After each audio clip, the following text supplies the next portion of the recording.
IT relationship. I-it? Yeah. Treat it like an instrument. Yeah. IT means dehumanize another person. You're just a piece of meat. You're an instrument, right? IT.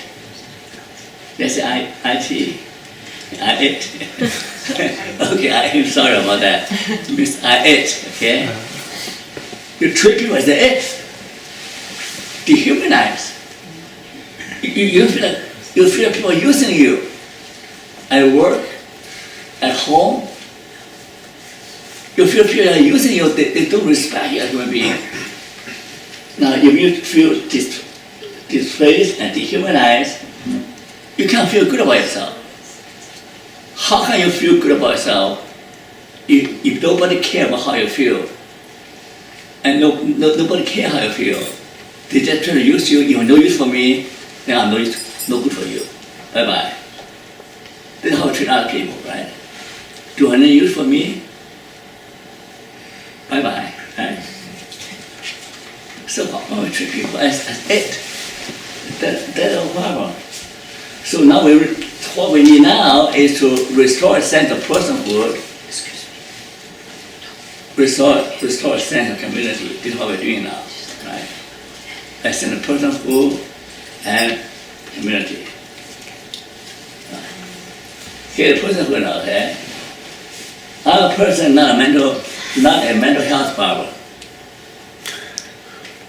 You see yourself either as a person with meaning or a problem, a mental health problem in society. There's a huge difference.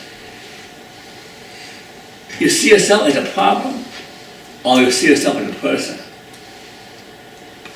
So we treat people as a problem to be solved. We treat people as it, right? As it. But if we treat people as a person, then we know that this person has feeling. He has a meaning system that we really understand what he thinks, how he thinks. So I'm making the meaning hypothesis that meaning is the best antidote to mental illness. Meaning is the best antidote to mental illness through meaning and communion.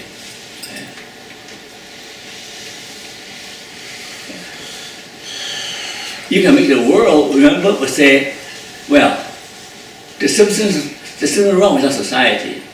Our society is broken. But our society consists of people, right? So the best way to change society is by changing the way how you live. You can't change society without changing yourself, okay? So you make the world a better place by making yourself a better person.